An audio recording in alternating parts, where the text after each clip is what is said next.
Lucas 23. Levantando-se toda a assembleia, levaram Jesus a Pilatos e ali começaram a acusá-lo, dizendo: Encontramos este homem pervertendo a nossa nação, impedindo que se pague imposto a César e afirmando ser ele o Cristo, o Rei. Então Pilatos perguntou a Jesus: Você é o Rei dos judeus? Jesus respondeu: O Senhor está dizendo isso.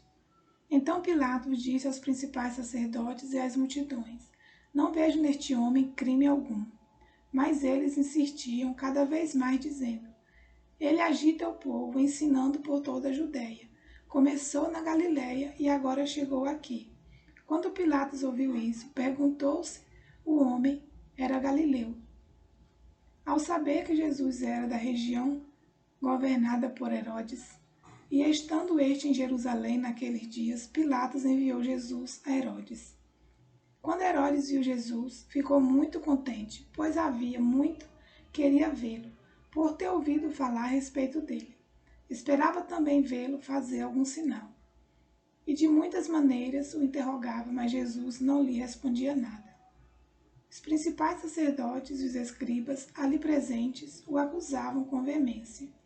Mas Herodes, juntamente com seus soldados, tratou Jesus com desprezo.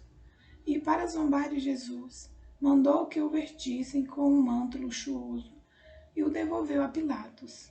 Naquele mesmo dia, Herodes e Pilatos se reconciliaram, pois antes eram inimigos. Pilatos, então, reuniu os principais sacerdotes, as autoridades e o povo, e lhe disse: Vocês me apresentaram este homem como sendo um vingador, um agitador do povo, mas, tendo-o interrogado na presença de vocês, nada verifiquei contra ele dos crimes de que vocês o acusam. Nem mesmo Herodes, pois o mandou de volta para cá. Assim é claro que ele não fez nada que mereça a pena de morte. Portanto, após castigá-lo, ordenarei que seja solto. E ele era obrigado a soltar-lhe um detento por ocasião da festa. Toda a multidão, porém, gritava: Fora com este, solte-nos Barrabás. Barrabás estava preso por causa de uma revolta na cidade e também por homicídio. Pilatos, querendo soltar Jesus, falou outra vez ao povo. Eles, porém, gritavam mais ainda: Crucifique, crucifique-o.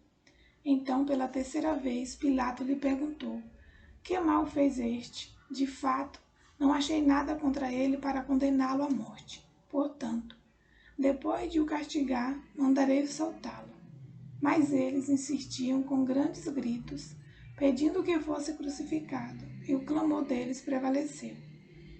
Então Pilatos decidiu atender-lhes o pedido. Soltou aquele que estava encarcerado por causa da revolta e do homicídio, a quem eles pediam, e quanto a Jesus, entregou à vontade deles. E enquanto o conduziam, eles agarraram um cirineu, chamado Simão, que vinha do campo, e puseram-lhe a cruz sobre os ombros, para que levasse após Jesus. Uma grande multidão do povo seguia, e também mulheres que batiam no peito e o lamentavam. Porém Jesus,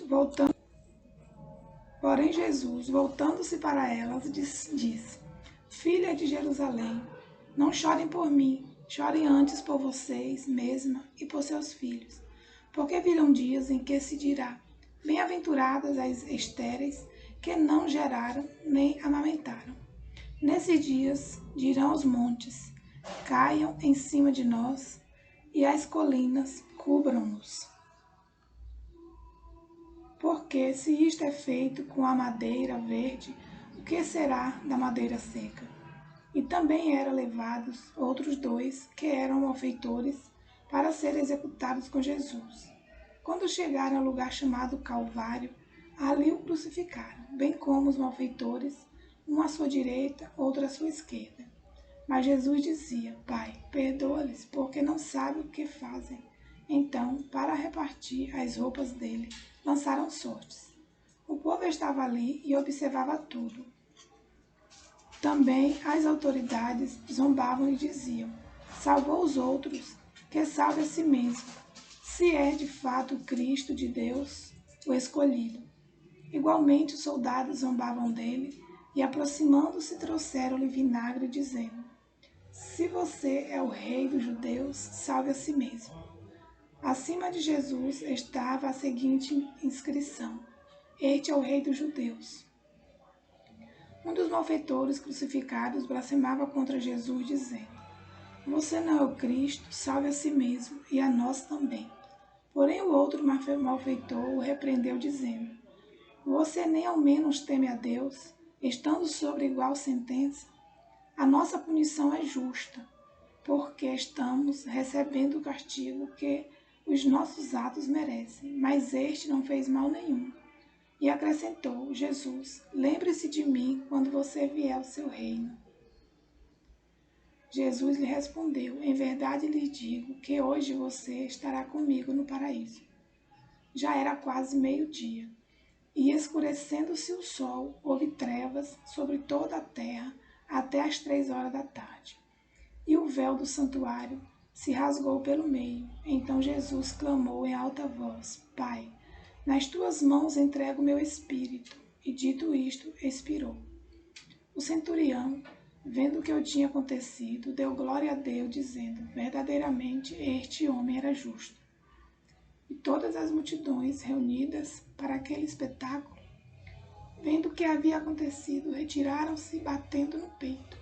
Entretanto, todos os conhecidos de Jesus e as mulheres que o tinham seguido desde a Galileia ficaram de longe, contemplando estas coisas. E eis que havia um homem chamado José, membro do Sinédrio, homem bom e justo, que não tinha concordado com o plano e a ação dos outros. Era natural de Arimateia, cidade dos judeus, e esperava o reino de Deus. Ele foi até Pilatos e lhe pediu o corpo de Jesus, e tirando-o da cruz, envolveu-o num lençol de linho e o depositou num túmulo aberto, numa rocha, onde ninguém havia sido sepultado ainda. Era o dia da preparação e o sábado estava para começar. As mulheres que tinham vindo com Jesus desde a Galileia seguiram José e viram o túmulo e como o corpo foi colocado ali. Então se retiraram para preparar óleos aromáticos, perfumes, e nos sábados descansaram segundo o mandamento.